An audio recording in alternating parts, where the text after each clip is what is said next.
Hey there, colleague. How in the world are you doing? Hope that you're doing really good. But you know what? If you've recently received a hostile written communication, I bet you're not doing good. One of the things that can really get to me right in the heart is when someone sends me an email or a message or text or something that is hostile, that seems like it's targeting me, it's mad at me, it's judging me, viewing me as inferior, it's disappointed in me.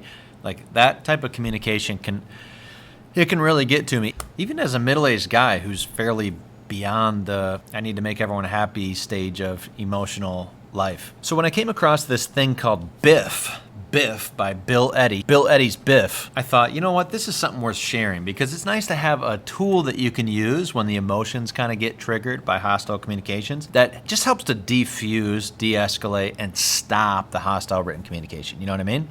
And I mean, obviously we can't control everybody, so this isn't guaranteed to stop the hostile chain, but it definitely will help you to not get immersed into it yourself. Okay, so BIFF. We want to keep our responses to hostile written communications biffy. We want to keep them brief, informative, and friendly and firm.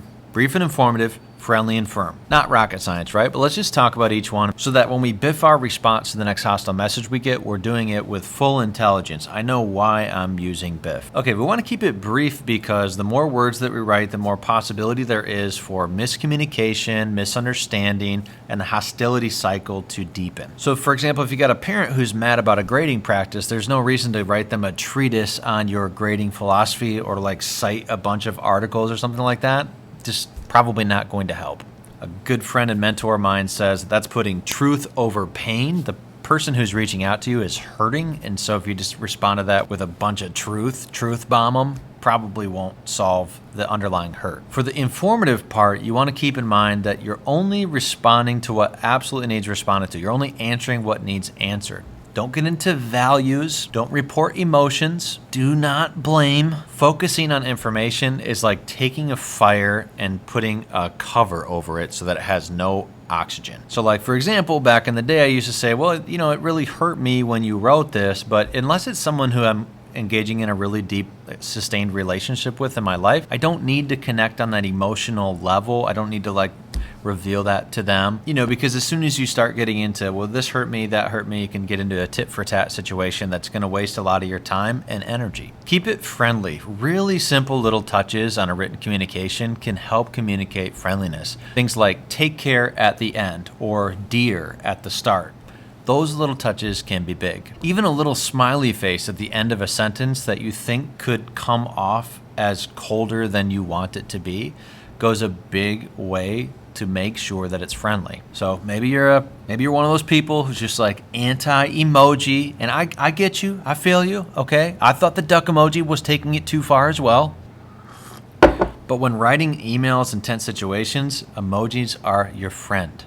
I mean, duck emojis are not your friend, but the gentle smiley face is your friend. And I like to keep it old school with that, just the colon parenthesis, not the actual emoji. So you do you, but that's what I do. Keep it firm. The idea here is to have a clear indication of the matter's resolution. So for example, I've got 2 slots this week in the afternoon when I can talk with you on the phone about this issue. If I don't hear back from you, I'll assume that we're all set. So even if your entire character has been assaulted in a hostile written communication, do not defend your character. Instead, focus on the inciting incident, the grade a parent didn't like, the thing that you said that was offensive, and resolve that incident. Do not defend your character. You will not get anywhere. The old great teacher John Wooden used to say that your character is what you actually are and your reputation is what other people think you are.